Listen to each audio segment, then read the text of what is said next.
Hey everybody, welcome to GE 454, Cultural Geography, here fall of 2021 at Emporia State. I'm so glad you're here.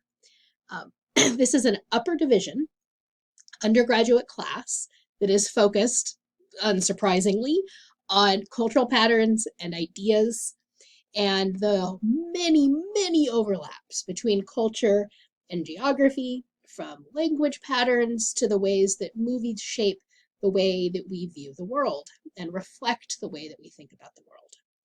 We've got a huge range of all sorts of interesting things to cover, and I'm really looking forward to covering them with you. My name is Dr. Deborah Han, and I'm going to be your guide as we move through those topics like cultural landscape, popular culture, the intersections between food and geography. This is going to be fun. I'm glad to see several familiar faces in the class, so welcome back to all of you. And for those of you who have not taken a class with me before, who aren't geography minors, you don't have to be a geography minor in this class, but there's a few. I really look forward to getting to know you. I do want to give you a fair warning though. This is a fun class, and geography really has a habit of sucking people in. That's what happened to me.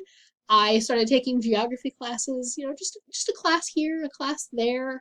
I wanted to beat my mother at a game that my family played in the car where someone says a place name and then the next person has to say a place name that starts with the last letter of the person before them. So if I said Emporia, the next person would need to start with an A. Their place name would start with an A, right? So my mother is very good at this game. And I remember thinking, well, geography is all about place names, right? That's all it is. So I'm going to learn a bunch of place names and it'll be great and I can beat her. And so that's actually kind of why I started taking geography classes. And I liked it. And so I started taking a few more and then became a minor because I was just having so much fun. And then one day I looked and I realized like I could take two more classes and it would be a major. And I walked into the chair's office and he said, yeah, we've been waiting for you to figure that out. Right. So suddenly it was a major, and then I got my master's degree, and suddenly I have a PhD in geography. And it wasn't what I set out to do. I actually was going to teach high school English, but I love the way that geography helps us understand the world and the way that it just takes the things that I'm curious about. It takes my curiosity and helps me understand why things are the way they are. You know? I still can't beat my mother at that game though. So because geography is a lot more than place names. So if you are worried that we're going to be memorizing a list of place names or you're going to have to learn all the language names across Africa, that's not what we do here. Geography is about patterns. It's about why things are the way they are in different places, why one place is this way and another place is that way, what forces shaped that, and how can we understand that. At its heart, geography is curiosity. And that is why I love it so much.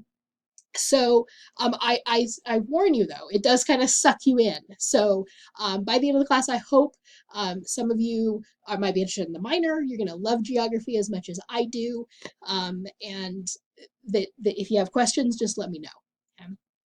So whether or not you end up being a minor, I'm delighted that you're here and are going to be part of our conversations this semester. Okay? So we've got an online class here, right?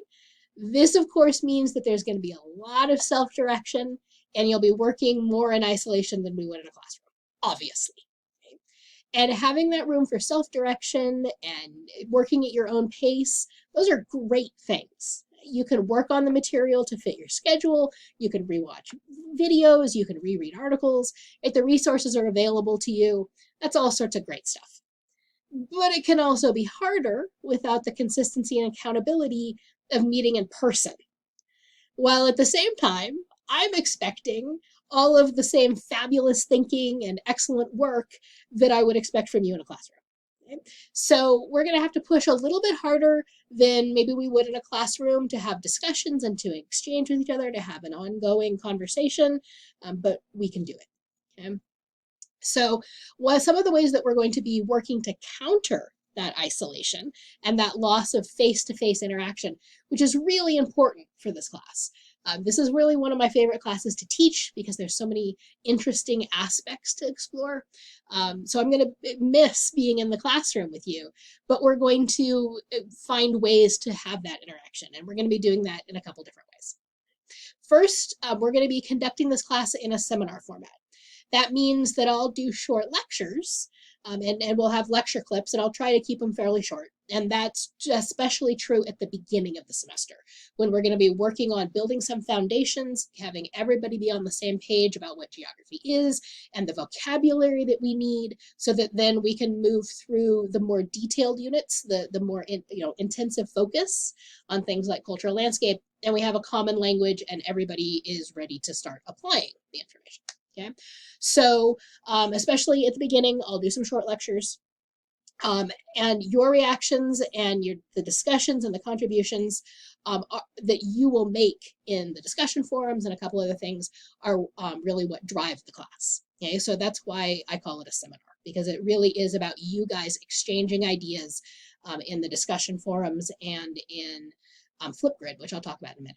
Okay. I have collected readings and documentaries and podcasts, a variety of other materials, and we're going to play with the material. We're going to explore these ideas. You are all responsible for sparking discussion, for continuing the conversations, for trading ideas. I'll be there too, and helping guide things, and I'm the tour guide, right? But this is really going to be you guys trading ideas and having conversations. Okay? We are, of course, also going to be respectful and professional about the ways that we do that. And that doesn't mean we all have to agree. In fact, we probably won't. But we are going to be discussing issues people feel deeply about, right? Senses of identity, how we view the world, who we include, who we exclude. And there are a lot of sides to that, right? And a lot of deep-seated feelings. But we're going to listen to each other. We're going to trade ideas, compare, delve into those ideas, and have a good time doing it. Okay? So as long as you guys are all contributing and pondering and interacting, playing with the material, we'll have just one test in this class. Okay? So that is my plan. The test will be the introductory material. Okay? So just the one. So keep up with the readings, right? Contribute to the discussions, and I won't have to schedule any more tests or quizzes. I've never had to do that when I structure a course this way. I've always had great groups that really rise to the occasion and interact with each other and engage. So I've come close, but I've never actually had to add another test. So please interact, keep up, and we're going to have a fabulous semester and a great learning community.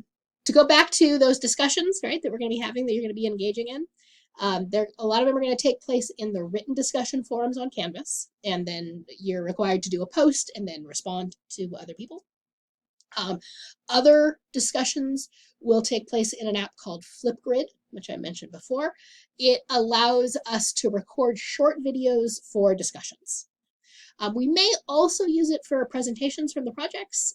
We're just going to kind of see how it's going and the formats that are working. Okay. You'll be able to reply to each other's videos and have conversations and exchanges. That's one of the reasons I really like it. It's easy to use. Some of the videos that I've included to show you how to do it are actually done by elementary school students. So it's easy to do. But if the idea of recording a video strikes a note of terror in your heart, don't worry. I understand. I still am having trouble doing this. I still feel somewhat uncomfortable doing this. Even after teaching remotely since COVID has upended things, I'm still learning how to do this and how to be comfortable on camera. We're all figuring it out together, and we're all going to improve together. Okay? So I've used Flipgrid in the past. Students have really liked it. And like I said, it really makes recording easy. Our first discussion, there are details and directions listed towards the end of this module. We'll actually be using Flipgrid to make the video introducing yourself. Okay? And then our first written discussion is also in Module 0, and it will focus on what geography is and having you explore the different sides of geography a bit. Okay? So let's see. Other aspects of the class to cover really quickly.